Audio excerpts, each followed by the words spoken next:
Président de GAS, c'est là, c'est ça. Voilà, donc nous allons faire le programme. Donc nous avons commencé par une prière d'ouverture. Ensuite, présidente GAS, silence s'il vous plaît. Présidente GAS, il va faire discours. Ensuite, monsieur le maire va faire son discours. Honorable Mben Faye fera son discours aussi. Donc nous aurons aussi le discours de la famille du parrain d'honneur à titre posthume. Donc il s'agit de monsieur Soulake Camara. Ensuite, va s'en suivre donc le discours de la famille donc de la marraine d'honneur, Maman Maguette Fall. Ensuite, nous allons passer donc remise de diplômes aux différentes catégories. Ensuite, on va terminer en beauté en soufflant donc le gâteau des 40 ans de Diamalaye. Ce qui va se faire à la fin et par Tata Nafingam, Madame Baye. Donc c'est la première résidente de la cité. Mon mot souffle le gâteau anniversaire de Diamalaye. C'est là. Merci beaucoup.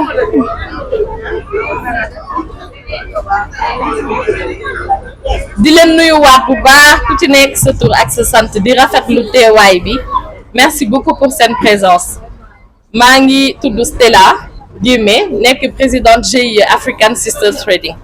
Voilà ñun ñoo initié 40 ans de la cité mais pour ñun ñëpp la ñun ñëpp a ko bokk merci. Donc je voulais dire chers parents, chers bâtisseurs, chers ambassadeurs, chers voisins, chers partenaires, mesdames et messieurs, chers invités, assalamu alaikum.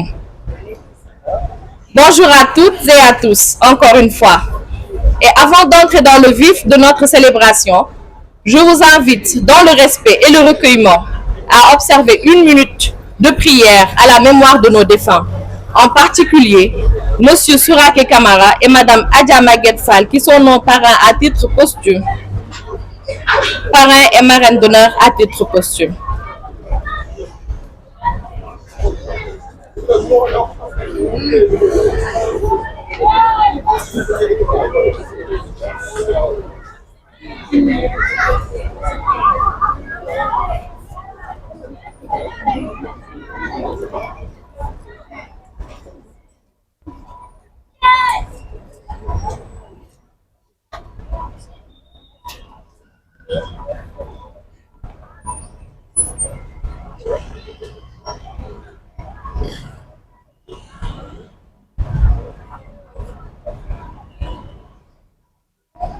Merci beaucoup. Qu'Allah leur accorde sa miséricorde et que leur souvenir continue notre engagement collectif. Merci beaucoup. C'est avec une émotion sincère, une immense reconnaissance et une profonde fierté que je prends la parole aujourd'hui au nom du GIE African Sisters Trading à l'occasion des 40 ans de notre bien-aimée cité Diamalaye. 40 ans d'histoire, de lutte, de fraternité, de transmission. 40 ans d'un quartier qui ne cesse de se réinventer sans jamais perdre son âme. Nous, GIE African Sisters Trading, nous sommes des femmes du quartier, presque toutes nées ici, élevées ici, unies aujourd'hui par l'envie de servir. Le GIE est un collectif apolitique d'entrepreneurs, d'éducatrices, de citoyennes engagées qui ont décidé de rendre à Diamalaye ce qu'elle nous a donné, des racines, une identité, une force. Donc cette célébration n'est pas un simple anniversaire. Elle est un hommage à nos pionniers, un clin d'œil à nos bâtisseurs,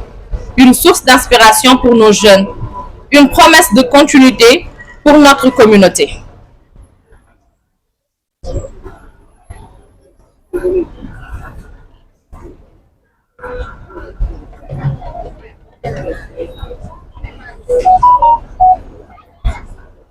Nous avons aussi voulu, à travers cette cérémonie, décorer et reconnaître officiellement certaines figures marquantes de notre histoire par la remise de diplômes de reconnaissance. Ce geste, aussi symbolique soit-il, rappelle les combats menés pour que notre quartier soit ce qu'il est devenu aujourd'hui, Il vise aussi à inspirer les jeunes générations à suivre les pas de leurs aînés, à pérenniser leurs actions, engagés et à travailler pour développer davantage notre quartier.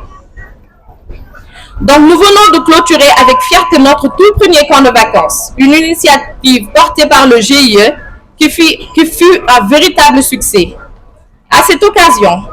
je tiens à remercier Madame Ndiaye, la directrice et le comité de gestion, notre marraine, Adi Kouratiam, pour son précieux soutien avec les dons de livres, notre parrain, Monsieur le ministre Mansour Sy, pour son appui financier, son encadrement éducatif et ses encouragements. À Effet Consulting, l'équipe des moniteurs dynamiques avec laquelle nous avons mené ce camp. Merci à vous encore. À nos sponsors du camp, Yardolima, Expresso, Monsieur Ali Ndiaye, qui est un fils du quartier qui a offert une journée aux enfants au Lac Rose. Et à la Casamançaise. Concernant les 40 ans de la cité, nous remercions également Tampico, qui est notre sponsor de toujours, la Brioche Dorée, la Clinique Nest, la Banque de l'Habitat du Sénégal, la mairie avec son équipe de communication, le ministre de l'Environnement, la LISCA, et Tonton Ndao pour ses orientations, son soutien financier, le partage de ses contacts et ses conseils avisés. Merci encore, Tonton Ndao. Merci également au poste de santé de la cité et sa chef, Madame Astoulaye, et toute son équipe pour leur soutien, l'organisation de la consultation pédiatrique gratuite. Je remercie tous les habitants de la cité, notamment les axes verts, jaunes, orange et rose, avec une mention spéciale pour l'axe vert et orange, qui ont joué le jeu en décorant magnifiquement leur rue. Nous encourageons tous les habitants à pérenniser cette dynamique, même au-delà du week-end culturel. Un grand merci à aussi toutes les tarikas hier ayant participé activement au festival Diamek Salam. Nous remercions encore Monsieur Seydina Salay, Monsieur le maire, pour votre présence, également votre soutien. Nous vous avons fatigué durant tous ces temps-ci. Nous vous disons un grand merci pour votre engagement pour la cité Diamalaye. Je voulais rappeler que demain, la fête continuera demain, Inch'Allah. Même ce soir, il y aura un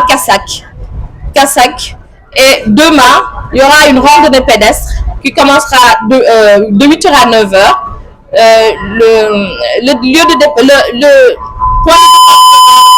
Le point de départ sera le terminus de bus de Tata, Inch'Allah, demain matin.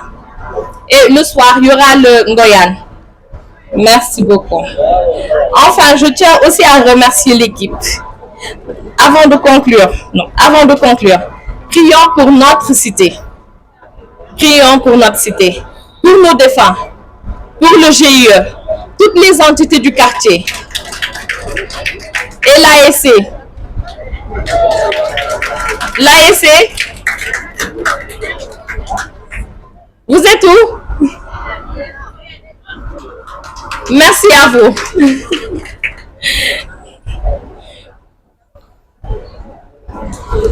Donc, et j'espère, nous prions également pour que vous rameniez beaucoup de victoires.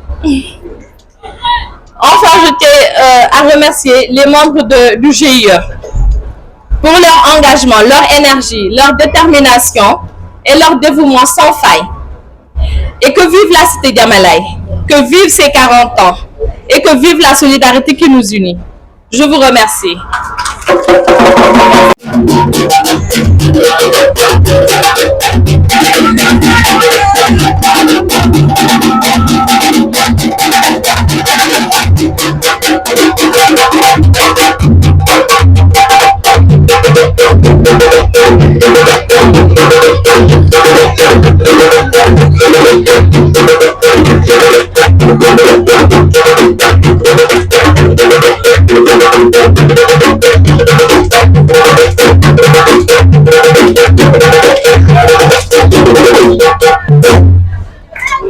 Le discours d'ouverture.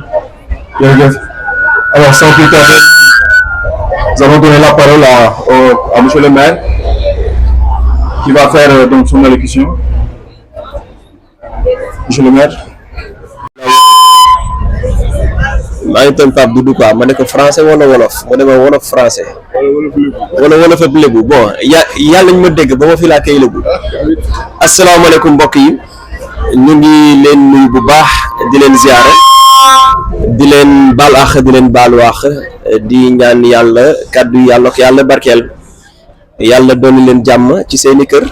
yàlla barkeel njabooti te def comme ci seeni poos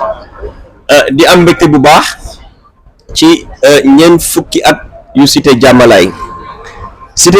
du ma taay di ko wax maa ngi ko xam bi ma nekkee CM2 ci livre Ami et Rémi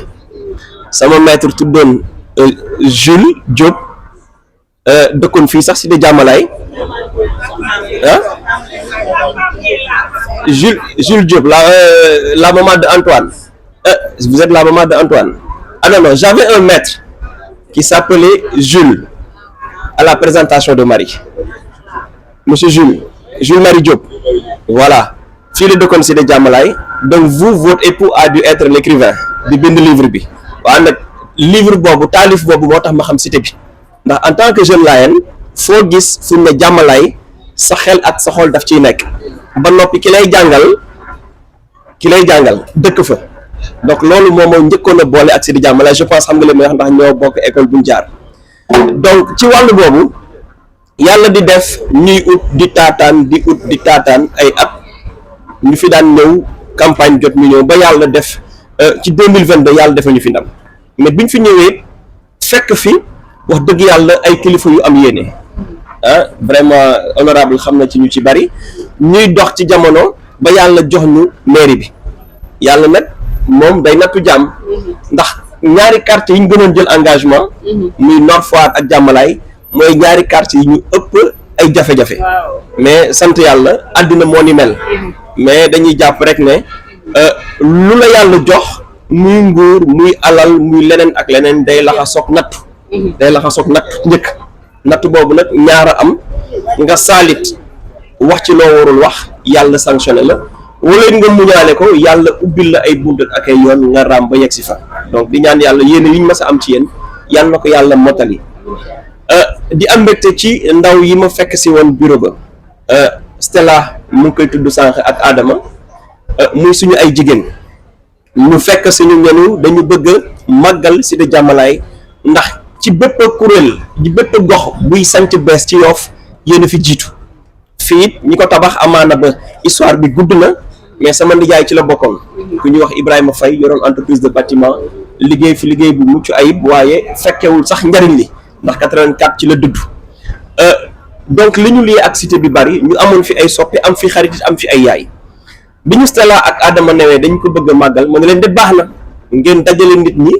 dajale ndaw ñi xamal leen seen démb ak waajal seen ëllëg ndax it li ci am solo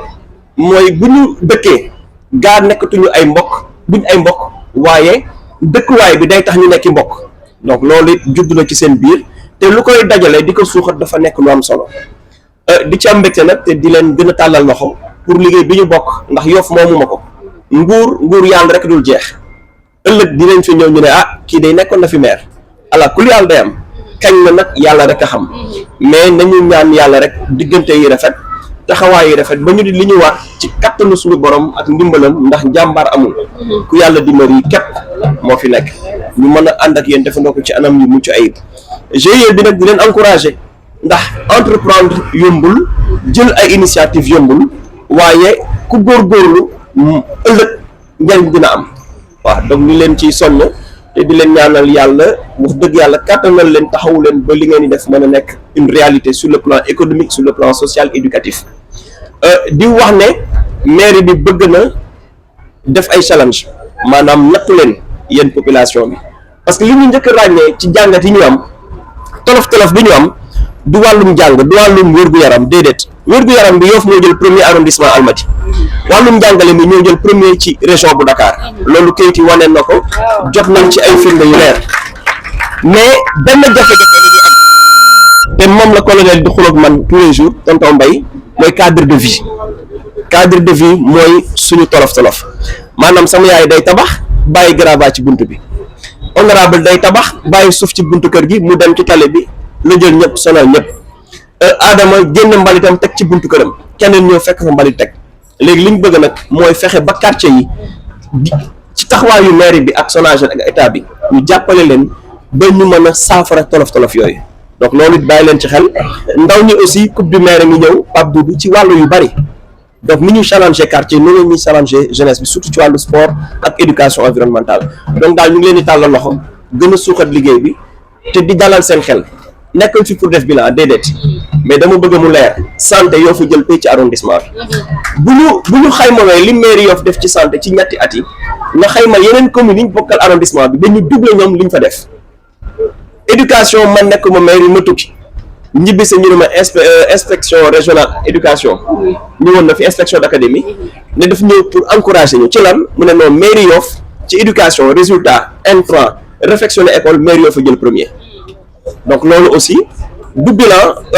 du politique du dara mais loolu ñu dénk la ñu war a am un devoir de redevabilité donc ni ñu jëlee premier foofu noonu lañ leen di tàllale loxo ci cadre de vie Yoff jël ci premier à Dakar donc loolu moo doon kàddu yi mu ngi gudd mais on a beaucoup de choses à se dire namoon naa sama yaay ñoom taa Gracé Fall ñoom taa Ami et cetera mais jotaay dina amaat ak ñoom tonton Mbaye parce que on veut préparer des choses yoo xamante ne dañ koy defandoo quartier yi donc vraiment bëgguma lépp li duuf ci nag bi yëpp xajul si cin li di la sant bu baax honorable ndax fu jàmmalaay mairie jug na yor sa puso di ñëw donc merci beaucoup encore jërë ngeen jëf asalaamaaleykum wa rahmatullah merci beaucoup macha allah.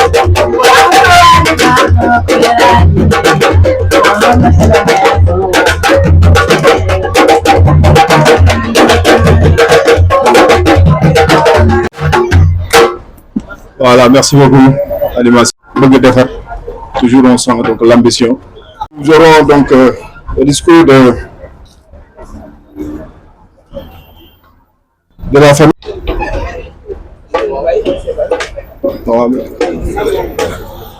Semaine, ce n'est pas un mois, ce n'est pas une année. Donc, loolu sant Yàlla war nañu. Monsieur Tonton Ndaw, Monsieur le maire Seydina Issa Laye, Madame la présidente de GAST, Sokhna Adja Thialal Fall, di grande sœur Adja Feu Maguette Fall, la marraine d'honneur ici présente, chers oncles, tantes, frères, sœurs, nièces et neveux, Monsieur le président de l'ASC, chers invités.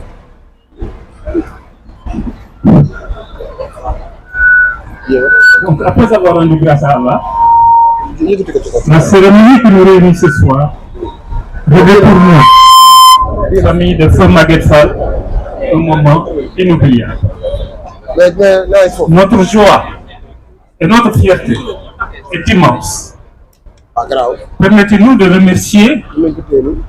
les actrices de GAST pour leur reconnaissance à l'endroit de notre cher maire en l'honorant à titre posthume comme marraine d'honneur des festivités des 40 ans de la cité Diamalaye. Parler des actions de Madame Adja Maguette Fall à Diamalaye, c'est aussi remercier Feu Adja Nyanya et famille, Tante Mam Koumandao ici présente et famille,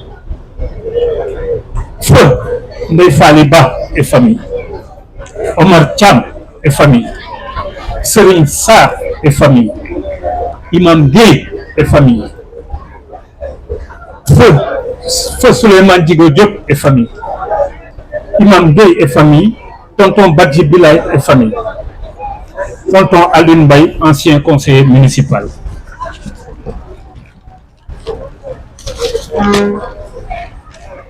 Il est important de souligner que Feu Adja Maguette Fall, que vous voulez présenter en modèle, fut une brave dame, fort sociable et disponible pour sa famille et sa communauté. Adja Maguette Fall a été la première femme conseillère municipale, monsieur le maire, au niveau de la commune de Yoff avec feu Mamadou Diop. Allah qu'il repose en paix au paradis. Pour terminer, je tiens à renouveler mes sincères remerciements et mes félicitations aux actrices de GAST et leur souhaiter plein succès dans leurs entreprises. Je vous remercie de votre attention. La présidente du GAST, s'il vous plaît.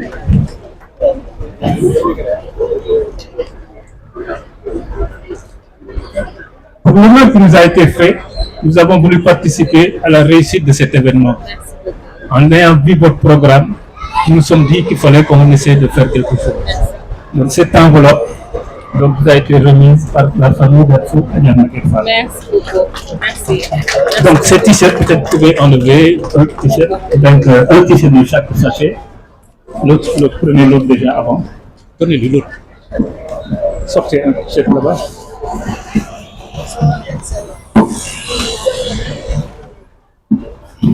Donc vous avez au total 100 t-shirts,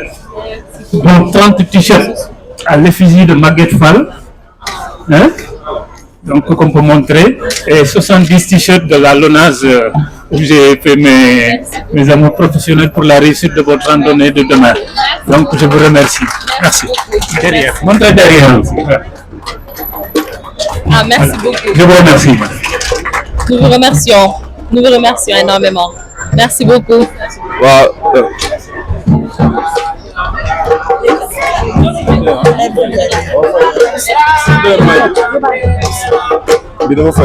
Jëlal bi kon. Waaw, donc avant de reprendre place, donc Nee na dafa fay. Moom moo ko fay kon. Le représentant peut-être au nom du message à renvoyer à GAST. Mais si c'est un diplôme qu'il faut recevoir, je crois que c'est Adja Thialal Fall, ici qui est de même père et de même mère à Feu Adja Maguette Fall. Yàlla na ko yàlla bàyyi si suñu kanam. Moom mooy Maguette Fall léegi si ñun, donc bu fekkee moom mooy jël diplôme bi man du ma Adja.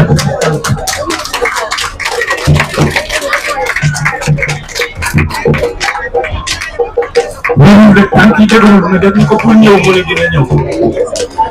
Ñu ngi sant yàlla na leen bàyyi si yàlla.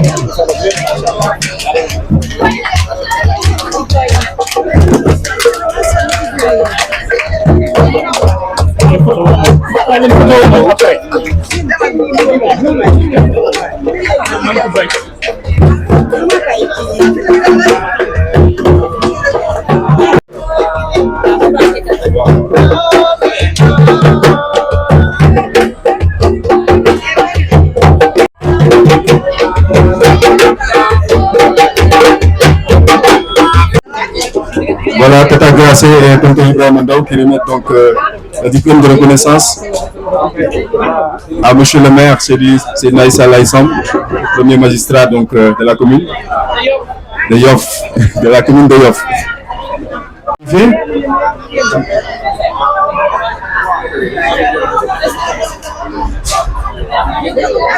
Jërëjëf Mawar. Salaamaaleykum waa Jàmmalaay maa ngi leen di nuyu waa Jàmmalaay maa ngi leen di nuyu di leen sant di leen gërëm ndax vraiment 40 jours du benn fan fàttali ki ngeen sama papa ndax famille bi kenn nekk fii ñëpp a ngi France ñëpp a ngi fa wax man maa fi nekk ma ne ma ñëw teew bés bi vraiment kontaan nañu trop ba ci kanamu yàlla kon nag lii yàlla na ko yàlla jëmale kanam yàlla may leen gudd fan bu ànd ak wér ngeen toog ba fekkee lépp ndax Jàmmalaay du benn fan sama papa moo nekkoon chef de quartier Jàmmalaay def na fi lu nekk xeex na fi lu nekk mais vraiment ñu ngi delloo njukkal yéen tamit na fàttew leen ko benn yoon maa ngi leen di sant di leen gërëm wax bi nag mënuma ko ok merci.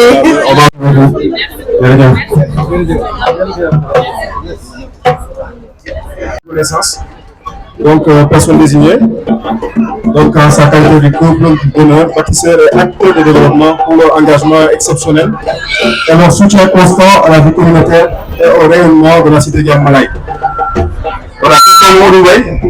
c'est vous qui allez procéder à la remise de ce diplôme-là.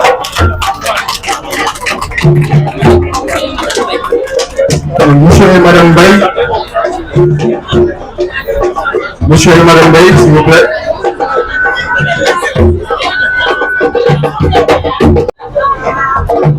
bëgguma wax sax en tant que président du conseil de quartier li ma bëgg a wax rek en tant que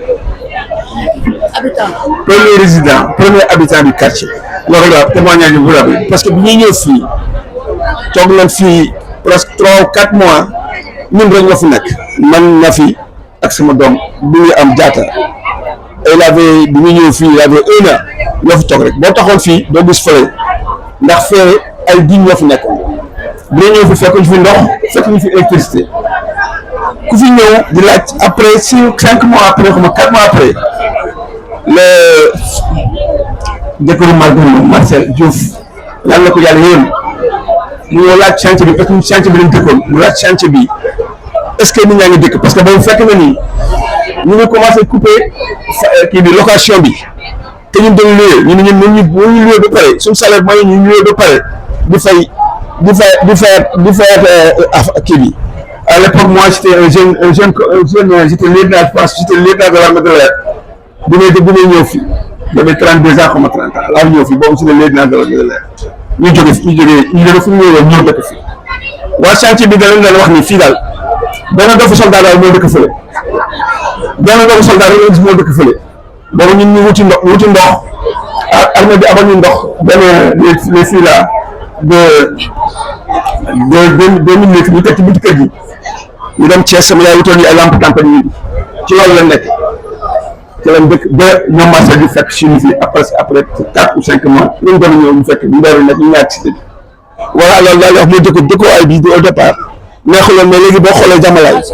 ak jamalaay ba ñu fekk woon xam nga beneen la ñu fi juddoon tey sama doom ñu fi juddoo ak ils ont 40 ans ak man seen doom yaa ngi dañ ñëw vacances fii ñoom nekk na fi mais doom yaa ngi ci kër gi ay jànk lañu donc sant yàlla rek li métti yàggul loolu xool ci kanam gi rek am vision rek doo xam ni doo ko fekk voilà donc daal loolu daal laa ci am kuréel bi laa moom li mu ci wax aussi di encourager bi ma gisee fii jigéen ñi organiser ko dama kontaan je ne parle pas je n'ai rien contre l'ASC mais jigéen ñi li ñuy def nii defe naa ne waa ASC bi ak ñeneen war nañu jàng ci ñoom parce que ñun ñu ngi yore maag soxna bee nii ñu ngi yore conseil de quartier bi depuis presque on va peut-être faire 2 ans dans 3 ou 4 mois mais on a beaucoup de difficultés parce que bi ñu gis xale yi bu ñu leen gis on ne voit pas les jeunes ñun paa yi ñun maire yi ñoo def liggéey yi xam ne xale yi ñoo ko war a def parce que ñun bi ñu doon dëkk fii mooy dernier truc bi may wax parce que temps guddi bi ñu doon ñëw fii boo xoolee unité 25 unité 24 pratiquement dañ fa tabaxee rek plage lañ ko doon jëlee di ko saret di tabaxee ñun ñoo ci doon jóg di xeexee saret yi dañoo bàyyi suuf si ce plage bi ngeen di gis nii fi la moo doon chantier moo doon carré suuf bi ñu tabaxee unité 25 mais léegi bu ñëwee ba léegi ñun paa yi ak maire yi ñooy def yu loolu te suñu doom yi nekk fi ak suñu sët yi dañuy jaaxal moo tax bu ma gisee jigéen ñi organiser lii man defe naa ne ñun waa conseil de quartier bi waa GAST xaw ma ñu mën na waxtaan waa GAST ñëw tafu ci ñun ñu mën a liggéey quartier bi mu def waaw loolu rek laa amoon lu may témoignage parce que leneen li aussi sama jigéen soxna bi wax na ko ba pare voilà donc loolu daal moom malheureusement ci organisation bi mënu ma ci bokk parce que bi ngeen di commencé organiser hôpital la ma fekk voilà ba léegi ci convention saa nekk mais mënuma bañ a ñëw loolu moom indi voilà merci jërëjëf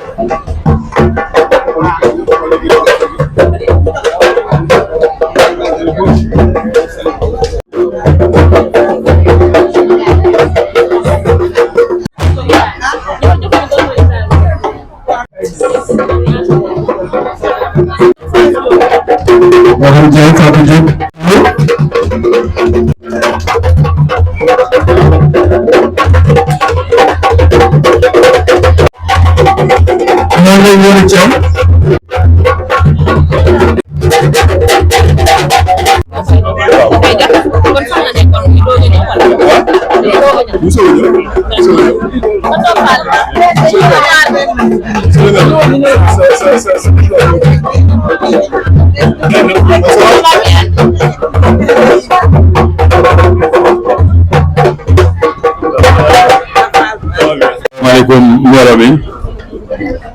maa ngi leen di nuyu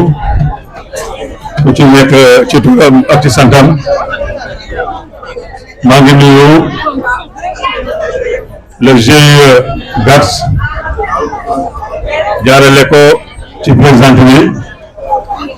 muy Estella Rem Diémé mu jaarale ko ci membre GIE bi yëpp maa ngi nuyu également partenaire yu GIE bi yëpp di nuyu les résidents de la cité Diamalaye ak Poste di leen wax rek nous sommes venus en délégation pour ñëw honorer ak GIE GATS les 40 ans de Diamalaye kon mu mel ne suñu délégation ñu ci ànd ak madame Mbène Faye 4e vice-présidente à l'Assemblée nationale ñu ànd si ak Ndeye Fatou Diop madame Sonko bi nekk le responsable des femmes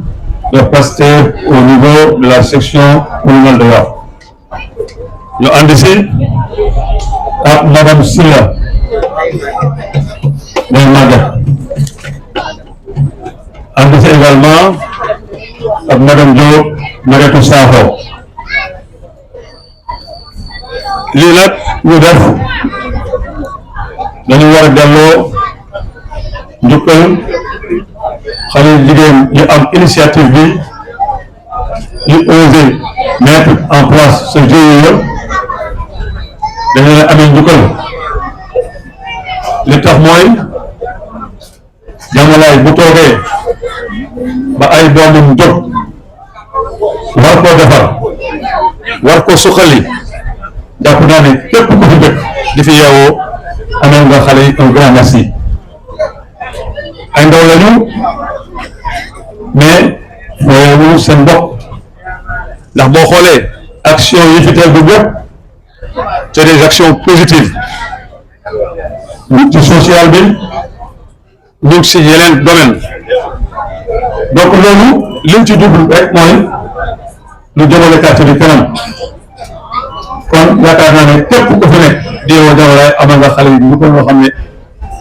am nga fu ñu commencé mais ñu fu ñu jeexee li tax may def cette précision dafa am solo ndax GIE ku ko xam ne d'abord sa vocation est apolitique le GIE ndax am na fi une certaine presse ay wax yu fi jaar te loolu bokk na ci li nga xam ne mën na ternir l'image du GIE loolu dana baax ñu xamal ko résidents yi parce que GIE bi li nga xam ne ñu koy def c'est pour la cité te dañ ci ànd di ko def ak waa cité bi nanu xam ne GIE bi ay membre am dañu nekk ci ay partis politiques certes limités waaye ci cadre GIE bi foofu kenn du ko wax politique ba tax na bu kenn am cet esprit bi nga xam ne mën na briser l'élan de solidarité de ce que le GIE est en train de faire dañu osé parce que initiative bu toll nii ak sañ-sañ dëgg lañ ko defee kon jàpp naa ne képp ku ñu def dañ la war a remercier si loolu encourager si loolu parce que nag dëkk ndaw koy defar dëkk ñu am volonté ñoo koy defar te loolu dañ laa gis si ñoom li tax nag ñu war leen a accompagner wax naa ko tantôt parce que lépp lu ci am ñoom ñu ci social yi lu ci xew comme événement seen loxo daf ci dugg ñu ci éducation également te li may wax les acteurs de l'éducation waa CGE bi ils peuvent m'en témoigner ñu ngi ci jumaa yi ñu ngi ci jàkka yi ñu ngi ci au chevet des personnes démunies kon yaakaar naa ne nit bu dox ci lu mel noonu jaadu na ñu jàppale leen ça c'est un engagement boo xam ne ñun dañ koy jël ànd si ak ñoom lépp lu ñu def ñun dañ ciy ànd ak yéen dem ci ba jeex parce que ñun loolu la ñu xam luy defar la ñu xam ànd nekk benn sañ naa koo wax parce que bu ñu jëlee ci marine yi boole ci la présidente loolu waa bu député Benfek ku wax GIE yaakaar naa ne dafa wax financement te aujourd'hui sa posture au niveau de l'Assemblée sa posture au niveau de l'État war nañu mën a ànd ak xale yi décoration leen ay financement donc alors maa ngi leen dénk xale yi ñu ngi koy defee un peu partout te xam aussi sa yéene nañu accompagner xale yi ci financement yi pour ñu développer GIE bi parce que loolu le président woote loolu le premier ministre woote donc ñun mënuñoo utal ñëpp emploi mais li ñu mun mooy ñu accompagner leen te xam naa ne incha allah semaine bi yëpp da nga ko activé incha allah pour que vraiment xale yi am des financements conséquents pour mën a vraiment léegi seen yéene loolu nag honorable man depuis Diamalaye je me fais le porte-parole de ce GIE nañ leen taxawu nañ leen jàppale bu baax a baax a baax parce que seen réussite mooy suñu réussite donc loolu daal honorable laa xam ne tey danaa la ko dénk di encourager également l'ASC la cité Diamalaye ASC bi li ñuy wax rupture véritablement la nouvelle équipe bi mu ñëwee loolu lañ incarné kon ñoom dañ leen amee njukkal parce que xam nañ ne seen cité la xam nañ ne ñoom ñooy la relève de cette cité moo tax ñu ñëw engagé wu adopter une nouvelle démarche transparente lay wax te loolu moo am solo ci association te loolu la ñu woon kon nag nañ leen jàppale nekk derrière ces enfants parce que ndami ASC bi mooy ndami cité bi kon nañ ñëpp regroupé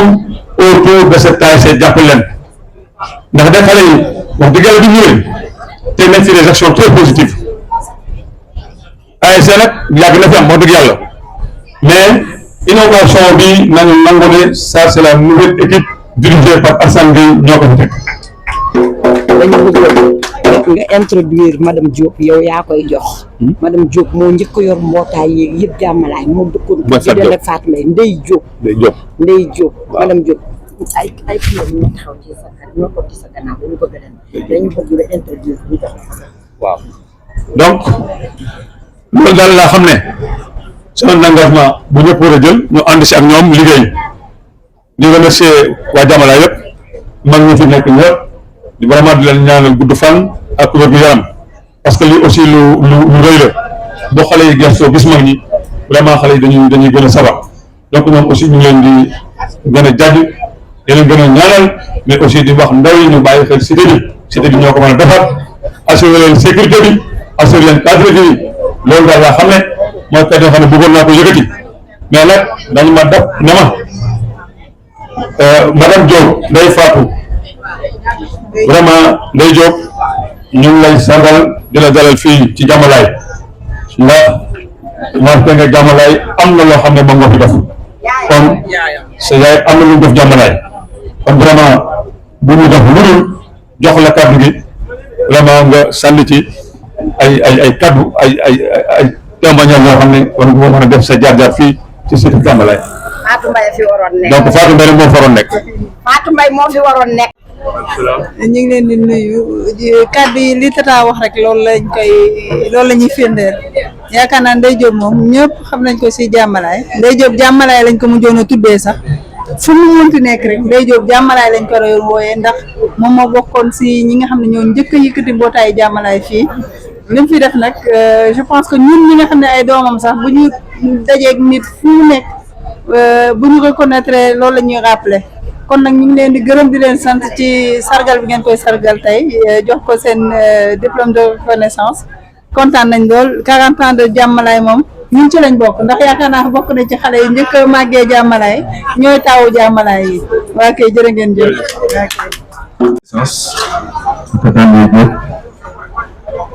Voilà.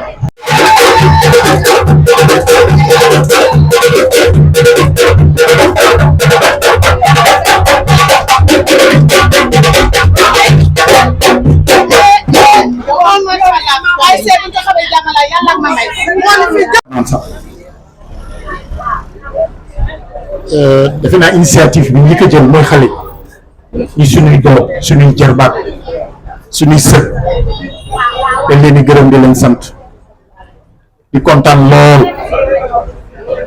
di kontaan suñuy sœur suñuy jabaru mag suñuy sœur lii dafa rafet lool di kontaan suñuy mag ñu fi jóge président merci damay def benn rappel bu tuuti rek waaw yi def benn rappel bu tuuti rek muy histoire dafa am te histoire dañ koy mentionné histoire dañ koy mentionné et la cité Diamalaye histoire am c'est historique dañ ko war di jàngale une cité comme cité Diamalaye yi mu def ci xeex cité Diamalaye rek ko mos a def ci Sénégal il faut oser de dire et connaître ça mooy première cité bu banque de l'habitat construire ci Sénégal initiative banque de l'habitat Diamalaye la jëkk a taxawal comme cité poste de santé bi maire Maguette Fall ak man maa ko fi def maa dem si Mamadou Diop ñu war ko def sur les sites nouvelles muy Terme Nord Ouest Foire Nord Foire cité Djily Mbaye Diamalaye ma ne leen Diamalaye la jëm Mamadou Diop wax ma ne ko non poste de santé bi day dem Diamalaye ñu ne non du am ma ne si man Aliou Mbaye maire Maguette Fall ñu dem ñu ne ma piège pour piéger ma ñu ne ma amul site boo ko def ma ñëw gis sama mag ñi grand yi yëpp ñu di seet ma ne leen fii ñu ne poste de santé jardin public la woon ma ne il faut enlever ça on n'a pas besoin de ça dañ fi def poste de santé ñu dem si Mamadou Diop ñu ñëw ñu visiter ko technicien ñoo xool ne monsieur le maire oui ñu def fi poste de santé Diamalaye ñu toog poste de santé construit que 10 ans tëjjiwul pourquoi fii haute tension bi jóge cité HLM Grand Midi dafa jaar ci fosse bi dem cité Djily Mbaye ñu toog 10 ans poste yi mënul tëj ñu ne fa ñu fekk Sénégal 2 millions ñu dem ma demal si Mamadou Diop ñu ñafe ba dindi ko poste de santé fii temps yi dama ñëw fekk ñu def fi bibliothèque ma ne non bibliothèque bi pour lan maire di ko fi def on n'a pas besoin de ça bibliothèque so actuellement jamono bu ñu toog sol fii dañ ko prévoir pour l'extension poste de santé pour la maternité loolu lañ fi prévoir j'ai dit non ma dem si Mansour gis ko ñu dem banque de l'habitat bi ñuy tabax cité bi SNR ñëwee mais dañuy hypothéquer cité Diamalaye regardez les photos on a appelé tout le monde la cité ñëw dem jigéen ñi takku góor ñi takku ñëpp takku ñu takku dem banque de l'habitat xëdd yi cëpp ñu ne doo manday doo dem mën na damay dem 4 quarts la ñu taal fii dem banque de l'habitat dugg ak suñuy kudd tentamar bi dal ba ñu am gain de cause maire Maguette Fall nii maire Maguette Fall man nii maay doomam ñii la jur si biiram maire Maguette Fall politique bu ñuy dem maa moomay ànd yóbbu ko Yoff ñëw ànd ak moom guddeeg bëccëg suba ngoon téye ko indi ko yóbbu ko yëpp lu ma mun a oolee maa mbay moo tax bi ñu ñëwee di jox diplôme bi ma ñëw taaw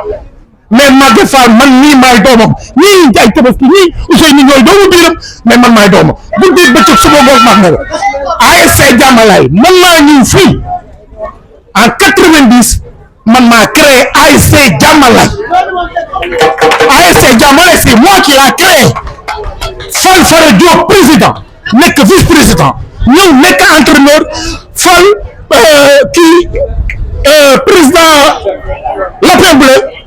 Ngom Moustapha Ngom ma jël Moustapha Ngom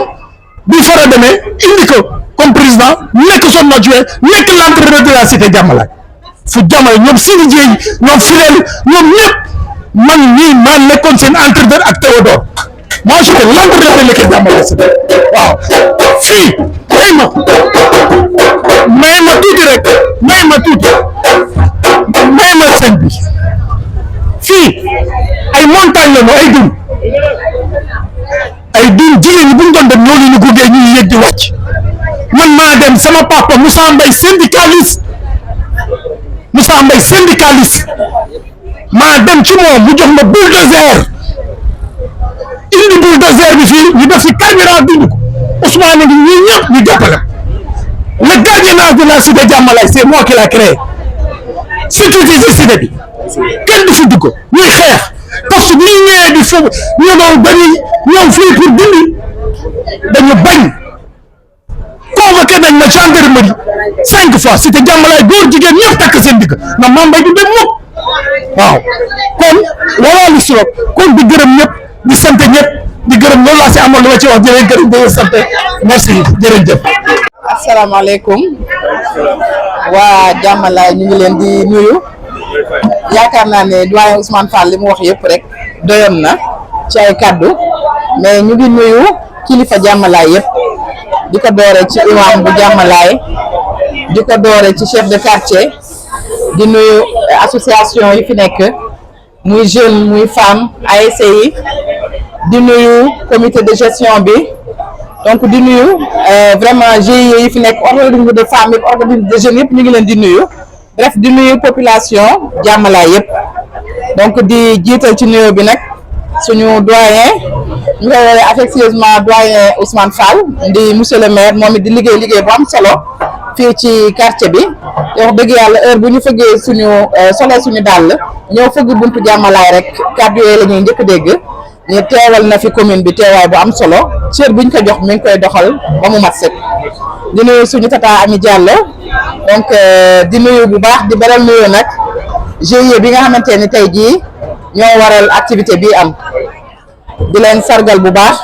di leen remercier ci initiative bi mais di leen féliciter parce que nag dañuy wax ne ki dëkk ci gox bi rek yaa mën a defar gox bi te ñoo wane nañ ni ay ndaw yu nga xamante ni xam nañu lan mooy seen rôle pour ñu war ko jouer ba mu mat sëkk ba tax nañu organiser wu fexe bay def ay activité di jàppale population bi doyen wax na ko léegi ci wàllu éducation ci wàllu santé ndax tey jii rek ci suba amoon na consultation gratuite donc ak yeneen i activités yi nga xamante ni ñu ngi koy def ci biir quartier bi social ak yeneen donc kon yaakaar naa ne GIE bu jar a jàppale la parce que seen vocation mooy servir la communauté de Diamalaye kon bokk li ngeen ciy def yëpp yal na leen ko yàlla fay madame la présidente ñu ngi lay ziar bu baax yal na leen ko yàlla fay yàlla gën leen a yokk yàlla gën a dooleel GIE bi mais di wax ne aussi comme ni ko doyen waxee rek GIE ku ko sos xalaat nga liggéey xalaat nga ñu dooleel la aussi te vraiment jàpp leen ni incha allah lépp lu nga xamante ni war nañ ko ci def bu soobee yàlla d'ici peu di ngeen gis ñu commencé annoncer des rencontres yoo xam ne nañ ko def pour jéem a xool naka la ñuy ànde ñun ñëpp dem jëli ji financement yi nga xamante ni état daf ko fi teg pour ñëpp donc képp ku nga xamante ni citoyen nga nekk Diamalaye wala nga nekk en général ci commune Yoff amul benn considération amul dara képp ku nga xam ne citoyen nga rek te organiser wu bokk ci cadre yi nga xamante ni boo demee déposer ñu woon formé la ñu ngi lay woo ngeen ñëw ñu àndandoo ñun ñëpp mobiliser wu xool naka la ñuy organiser benn réseau wala naka la ñuy organiser benn coopérative parce que pour ñu bénéficier ci CPS yi il faut ñu am coopérative te l'ensemble des GIE femmes de Yoff bu ñu organiser woo mat nañu coopérative jeunes yi ñu accompagner leen à ce que ñu def pare su ko defee liggéey bi ñuy liggéey buñ ci amee un coup de pouce dina gën a tax yéen li ngeen def di ngeen ko gën a mën a dëgëral ndax di ngeen mën a liggéey individuellement mais le travail collectif ba nga xamante ne dina générer des revenus pour que activités yu mel nii bu ngeen koy defati ngeen gën a mën a yokk seen doole aussi je pense que ni loolu dina ci am solo et vraiment je m'engage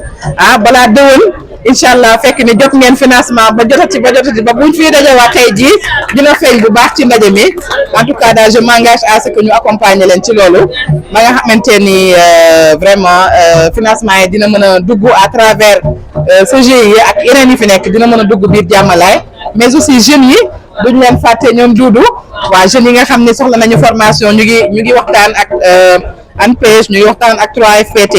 ñu waxtaan ak le ministre de la formation professionnelle pour jéem a xool rek comment on peut avoir des activités yu nga xamante ni jeunes yi dinañ ci gis seen bopp ñu am des opportunités yu nga xamante ni jeunes yi dinañ ci mën a ñëw am ci des formations yu nga xamante ni dinañ mën a permettre ñu am qualification yoo xamante ni bu ñu génnee rek opérationnel donc loolu yëpp ñu ngi ciy liggéey donc ñu ngi réfléchir ci yeneen ak yeneen yu nga xamante ni lépp rek ci askan bi la jëm mais dañ leen di tàllal loxo nga xam ne bu ñuy dem di fëgg ji buntu autorité yi aussi bu dee benn nit wala ñaar wala ñett ñu ànd ak ñoom xam ne ñëwuñu pour suñu jëmmi bopp mais dañu ñëw pour communauté bi lu ñu fa wax communauté bi seede ko engagement yi fa autorité jël aussi ñu àndandoo ñun ñëpp ñu doxi ji ko parce que ñun yoruñu mënuñu joxe mais on est les représentants du peuple fa ñu war a plaider war nañ fa mën a dem plaider leen mais it war nañ leen mën a yóbbu ngeen nekk témoin ñu àndandoo wax tënk dara fexe topp ci nag ba nga xamante ne la ñu waxoon tënk ko dinañ ci dox ba yàlla indi ci mu daal di sotti kon boog di leen sargal bu baax a baax di leen jaajëfal di leen remercier encore une fois ci initiative bu rafet bi nga xam ne jël ngeen ko merci beaucoup. jërëjëf donc avant de prendre place ñu bàyyi leen remettre la ce diplôme de reconnaissance qui sera fait par Tata Tabaski. Voilà.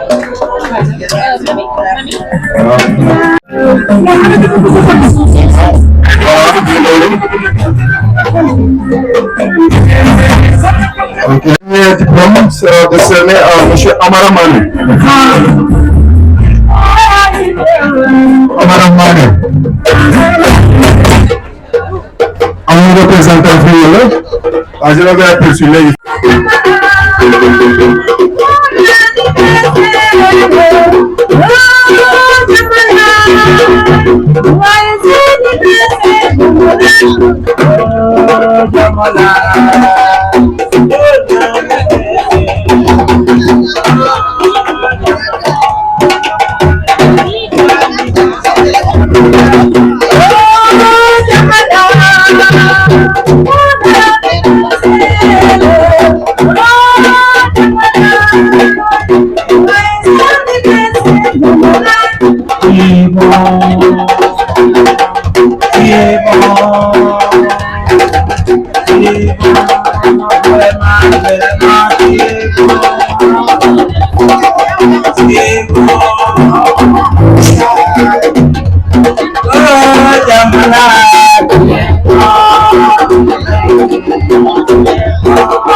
Well.